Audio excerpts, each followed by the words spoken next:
Erika Poppelreiter here at the Women Managing the Farm Conference. And joining us now is Lance Woodbury. He is a family business consultant and had a couple of sessions here.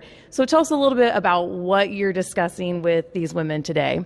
Mostly what I'm discussing, Erica, is how families can pass the farm from one generation to the next, or the ranch, as it may be, and some of the issues that come along or some of the challenging things in that transition and how to work through those challenges. Well, we certainly know making that transition can be tricky business. Emotions, play into things. People get frustrated. What's some advice that you provide people? I usually tell people to think of it as a process. In other words, it's not just you develop a succession plan and check the box and then you're done, that you have to commit to some regular communication and interaction over time. And to also make sure that all voices are heard. A lot of times the people just working in the business will have some conversations, but the spouses or in-laws don't always hear those conversations. So having a process that brings everybody to the table is pretty important.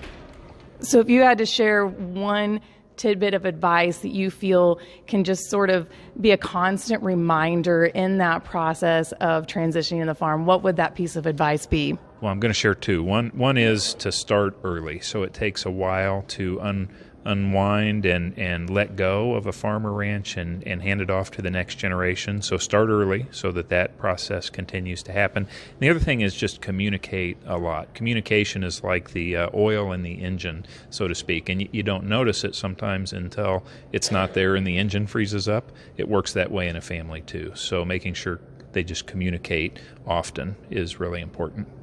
Well, and emotions aside in the process, clearly there's a lot of things to think about when it comes to the business aspect of it and making sure that you're transitioning things smoothly without a lot of financial repercussions. What are some considerations there?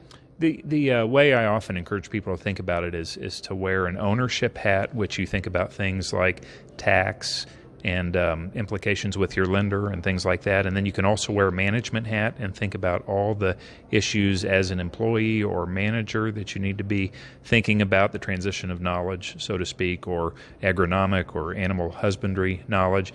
And then amidst all that, you're also a family member. So keeping people happy around the Thanksgiving table is also important. So that's how that ownership, management, and family, sort of those three systems are how I help people think through it.